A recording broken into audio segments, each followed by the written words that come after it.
The bad news for landlords, as Section 21 is due to be abolished with the introduction of the renters reform. So the King's speech was announced last week, and he mentioned it in this. If you've not seen what my video about the King's speech, have a watch of that there. It'll be in the description below as well. But what is the renters reform bill? So on the government website, what it states is the renters reform bill will deliver on the government's commitment to bring in a better deal for renters, including abolishing a no-fault eviction, which is a Section 21, and reforming landlord possession grounds. It will legislate for reforming set out in the private rented sector white paper published in June 2022. Bit dyslexic, so apologies on my reading skills, but that's what it says at the head of the government website. So what we're going to do in this video is we're going to go over what these proposals are. Is it really a bad thing for landlords, or is it a good thing? We'll discuss that at the end. Let me know your thoughts around this. Are you nervous or optimistic around what we're going to go into? I'll also share that at the end. But before we get to there, let me tell you what is in this bill. So this is what's announced in now, and then we'll go back over these individually afterwards to talk about what some potential implications of this could be. So this is the list: abolishing Section 21 no-fault evictions, removing the grounds for possession, rolling tenancies for tenants, new mandatory ombudsman, tenants pet request and penance tax insurance, so rent increase and advance payments, new property portal for landlords and tenants, further proposed improvements to the PRS, decent home standards for the PRS, outlawing blanket bans on benefits, and EPCs was included into that. So let's go over those individually and see what the implications are, and whether this is a good thing for a tenant or a good thing for the landlord. So start off with the big news, the big one in there: abolishment of Section 21 no-fault eviction. They still say they've got to get this passed through, and there's some work they need to do on this to make it fair when it does come to evicting tenants. But this is definitely agreed. Section 21 is going. If you don't understand what Section 21 is, Section 21 is a no-fault eviction. What it means by no-fault eviction is as long as at the end of the tenancy agreement you can ask for your property back with no reason. You can say I can have it back. As a landlord, what I do is, it's easy to give somebody a 6-month tenancy agreement, and if you find out they're a bad tenant in that first 6 months, it's quicker to get your property back on a Section 21 than it is on a Section 8, which is a fault eviction. A Section 8, you have to take them to court. You have to apply for it. You have to apply for possession. They can fight against it. They can make up all these little things, or say you didn't give me a gas certificate, and it can be thrown out of court. Where Section 21, there's no fighting against it. It's literally, I want my property back. You apply for it. That's it. They give you possession. You take the property back. So it's a quicker process to get your property back than going through the court systems. Next thing is reforming the grounds of possession. So they want to make it easier for landlords to possess their property, let alone they want to take away Section 21. It seems to be counter-intuitive, but on the whole, on the grand scheme, on the surface of this, Section 21 evictions is going to be a bit more positive for tenants.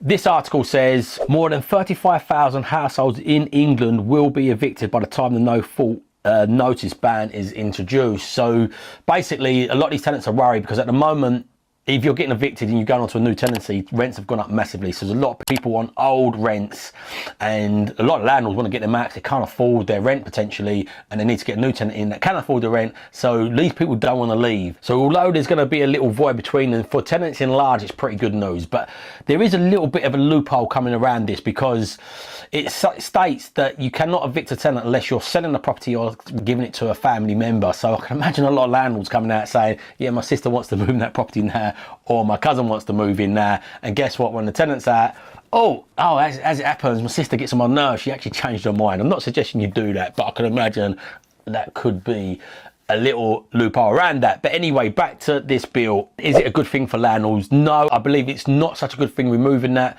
I believe it needs to be reformed, and this is what they're trying to do, but I think removing it completely is not the right move for that. But that says they are reforming the grounds for possession. So basically, they're going to make it easier for you to gain back possession if you've got a problem tenant. So the tenants are serial in arrears. Before, a tenant always had to be in 8 weeks of arrears, and what used to happen is if you apply for a Section 8, not a Section 21, like if there's in a year tenancy, tenancy, you cannot serve the Section 21 to the end of the tenancy. So if you're 3 months into a year tenancy, you cannot serve Section 21, so you have to go for a Section 8 court order. So what they're saying is, before, what happened, tenants used to play the system, it had to be 8 weeks in arrears. So what they would do is pay 1 week up and just stay 8 weeks in arrears. Now they're saying if a tenant's a serial offender with arrears, basically 3 times, I believe it, you can kick them out anyway, repeat offenders. But the thing is, I think that's a positive thing for landlords. But on the arrears element of it, they can be an offender 3 times over quite a long period of time and still be in quite a bit of arrears. I think that still needs to be tightened a little bit, but it is pretty positive, especially on the antisocial front with that. So it's going to make it a slight positive for landlords. I don't think it's quite as good as it sounds, but it still is a fair positive for landlords, and obviously a bit more of a negative for tenants. But only the tenants that are the tenants that play the system. Good tenants, this is not a negative for whatsoever. Next one is rolling tenancy agreements. So what they're planning to do for tenants is to no longer say you're locked into a 6-month agreement. They can give you notice at any point, but you can't give them notice in a short period of time, which I think is a negative for landlords. They've looked at the student market with this. They're trying to reform this as well for the student market, as far as I know, and double check this because a lot of data around on this, so just to confirm this. But as far as I understand it, is people are going to potentially use it as a short-term let. You can move in instead of getting an Airbnb. So what effect does this have on the Airbnb market? If you could just move in 3 weeks into your tenancy, just give it up and move on. It's going to be great for contractors that want a place for a month, so they're not going to pay high fees for Airbnbs. They're just going to rent and move out potentially. So I'm not sure about that. It's not great for tenants. I think they need to work on this a little bit more. They're changing it for the students to appreciate, like, because students can drop out and things like that. And with the student market as well, once at a landlord, once that term's up and they're moved in, halfway through term, you're not replacing them. So the government are looking at changes with that. New mandatory ombudsman. So what they're making is a portal alongside a new renters portal for landlords as well. So both the ombudsman is like a list where their complaints are. So they're making a mandatory one to be part of that. And then the next one we went into there was the portal. They're going to make a portal for like landlords, tenants, councils to be able to be up to date with bad tenants, bad landlords and so forth. So there's a portal there. So there's some transparency.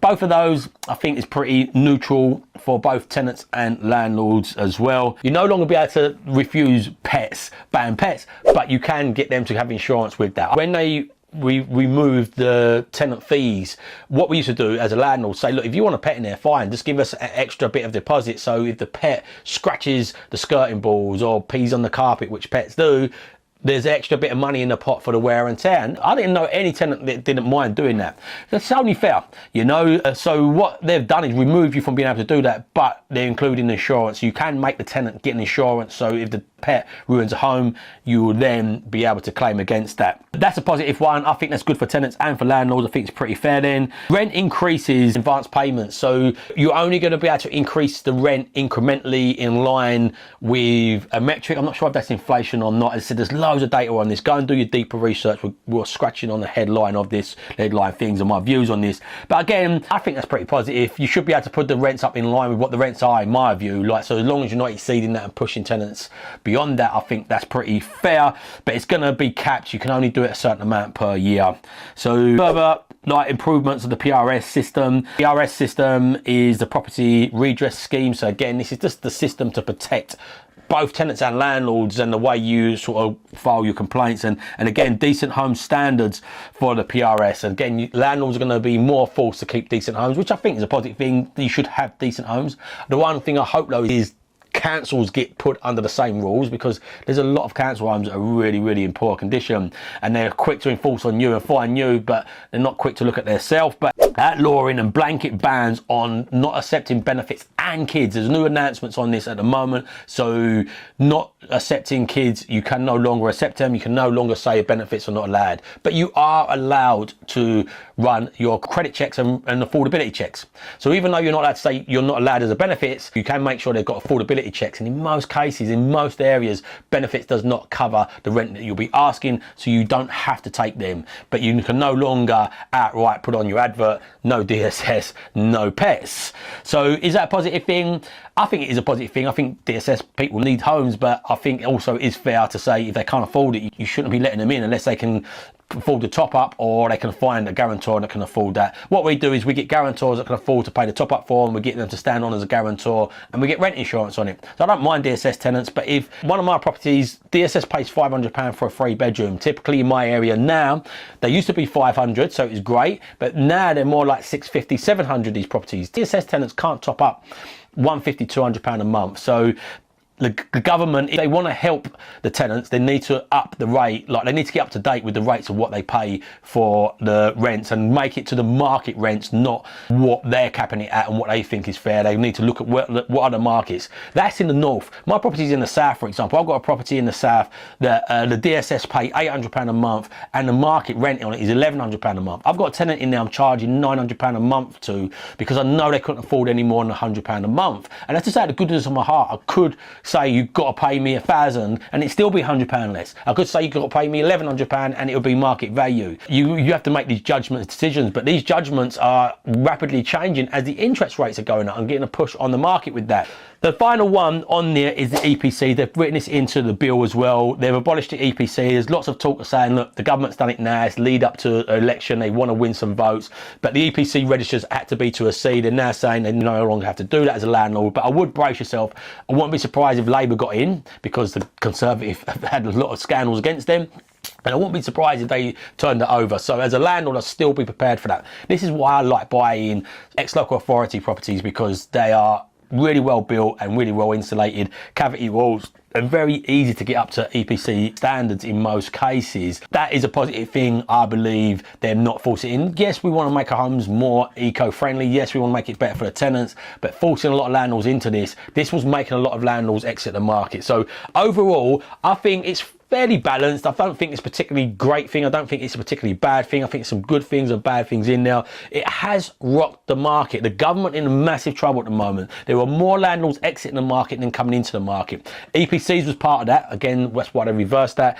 The Tenant Reform Act has been part of that. Interest rates going up, and the big one is Section 24 is a massive part of that. The big question I'm always getting asked is buy-to-let dead? Have a watch of this video here because we go into that in depth. But in general, myself, I believe there's change opportunity.